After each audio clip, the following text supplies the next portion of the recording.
Hello and welcome to the most exciting phase of this build, maybe? We'll see how it goes anyway. We're going to be using Molotow liquid chrome. There are lots of videos already on YouTube about how to use this stuff, so I'm going to give you a brief overview. This is a refill, and Molotow liquid chrome is originally designed to be drawn on, if you will, by a marker type dispenser. This is a refill for those dispensers because we don't need the marker to dispense this paint for airbrushing. So you can technically airbrush this right out of the bottle like this. However, what I recommend actually is that you thin it 50-50 with lacquer thinner. Somebody on YouTube tried that already, and here's lacquer thinner right here. And basically what it does is it extends the volume of this by thinning it out, and it still delivers quite well. I shouldn't say quite well. It delivers excellently. I've done 4 or 5 Sky Patrol vehicles already using this product. Now, be forewarned that this refill is expensive. This alone cost $48 Canadian. And while that may be a bit of a sticker shock to you, it certainly was to me.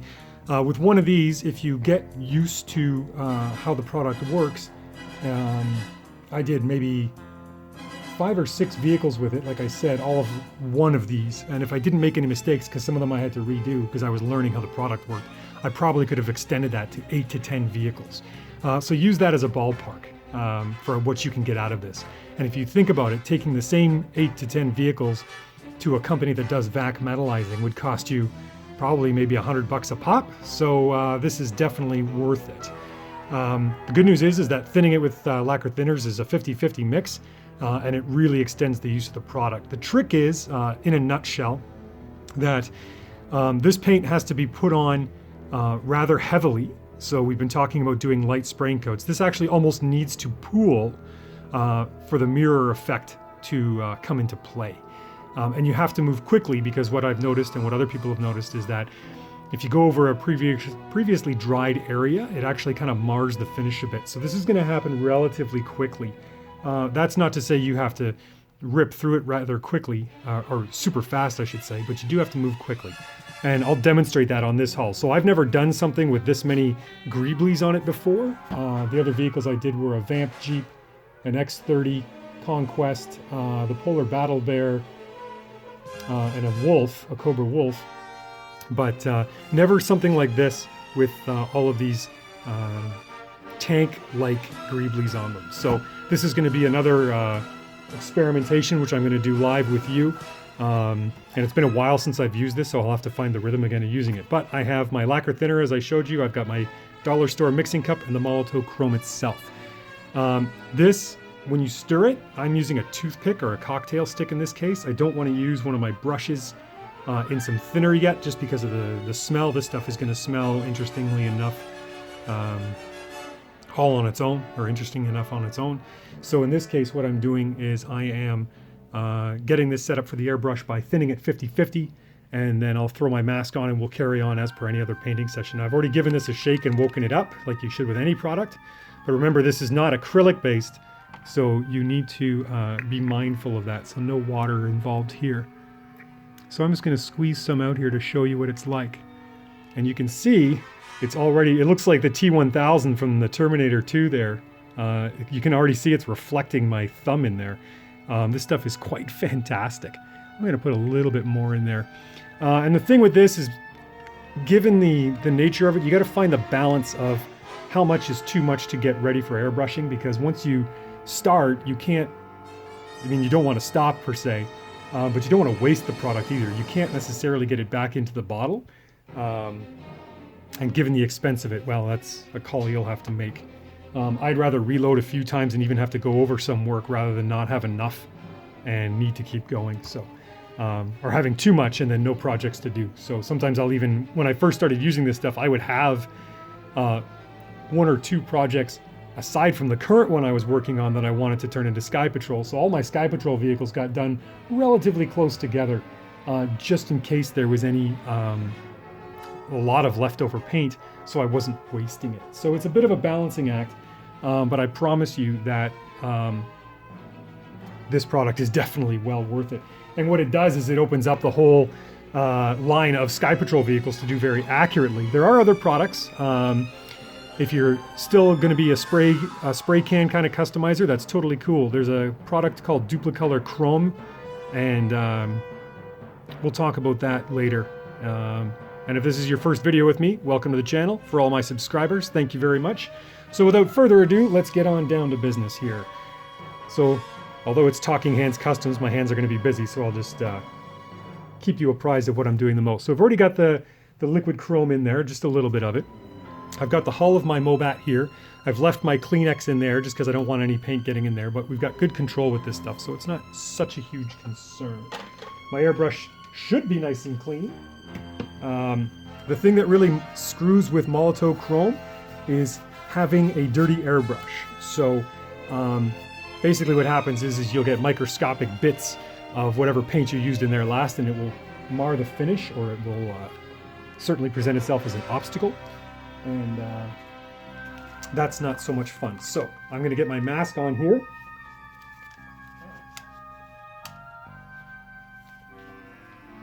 Like so. And hopefully you can still hear me. Yeah, because definitely safety first when it comes to this.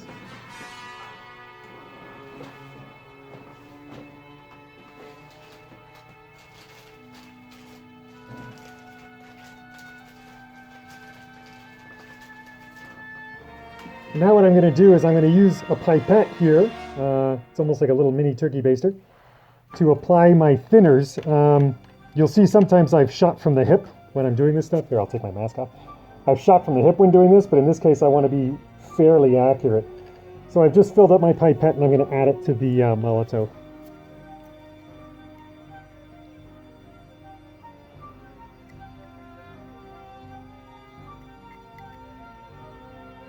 And maybe just a little bit more. Yeah, that's probably good there. So it should be about 50-50, and you can see how there's a bit of a reaction in there, and that's fine. It's just the thinner and the paint interacting with each other, and it will resume its mirror finish. And all I'm going to do is mix it up from here. And you want to give it a pretty good stir. Just because. There we go. Now it's starting to accept the fact that I'm fitting it for an airbrush. And there you can see it's chromy again and much more fluid. So now all I'm going to do is I'm going to do a preemptive shot through the airbrush with some lacquer thinner just to prep it for the Molotow itself. So stand by here.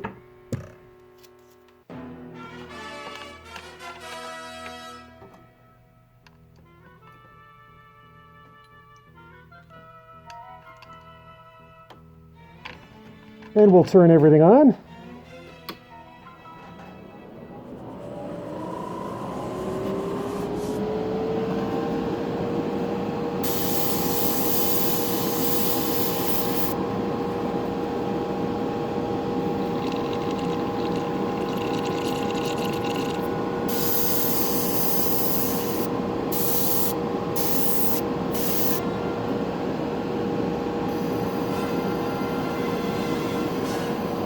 Now I'm just running it through my cleaning station.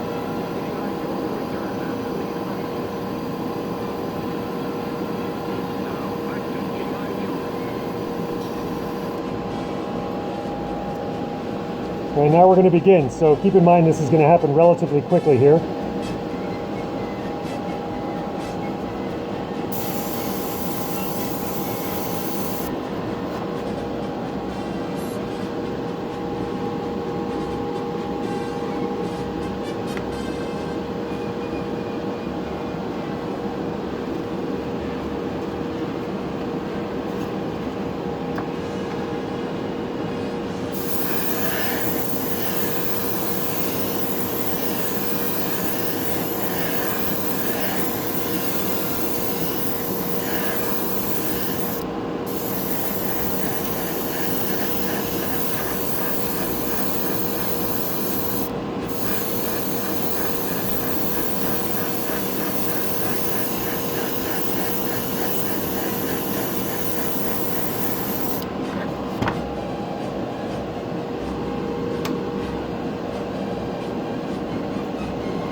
Okay, and we're just going to switch to shaky cam here for a sec. So as you can see, that's the Molotow chrome, and that's the effect of it right there. So you can see there's my camera, and there's my face with my mask on. There's still some foggy parts on here, but the key to spraying this stuff is 50-50 thinner with lacquer thinner, and dial your pressure on your air compressor down to about 10 psi.